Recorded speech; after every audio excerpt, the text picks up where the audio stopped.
જીવનને ડેવલપ કરે છે કે તમને પછાડે છે એ જોવાનું હોય. તમારી ચેતનાનો યા તમારી અન્ડરસ્ટેન્ડિંગ અને તમારા જીવનને બેટર બનાવે છે કે તમને નીચે તમારી સમજને નીચેતા લાગે છે, તમને જ્યાં ત્યાં હલવી દે છે એમ. પુત્ર મોહમાં, પત્ની મોહમાં, પતિના મોહમાં, માતા પિતામાં, સંસારમાં, સમાજમાં, જ્યાં ત્યાં તમે તમને એ હલવાડે છે કે તમારી અંદર સમજ વધારે છે. આવી રીતે ચેક કરવાનું હોય તો પછી એ પ્રમાણે એ માત્ર આગળ ગોઠવાતી જાય. નકરું એમ નહીં માગવાનું કે ભાઈ નેગેટિવિટી છે ને આમ છે ને તેમ છે, એવું નહીં વિચાર કરવાનો.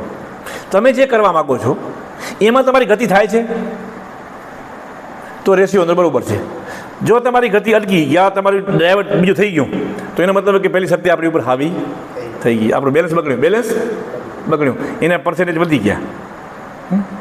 અને આ સંબંધોમાં જ હોય. જલારામ બાપુએ એટલું તપ કર્યું હતું પણ એની ઘરવાળીમાં જીવ ચોટેલો હતો. ક્યાં? ઘરવાળીમાં. ત્યાં પેલો સાધુ આવ્યો માગવા કે ઘરવાળી દઈ દે મારી સેવા કરવા સારું. લઈ ગયો. શું કરવા?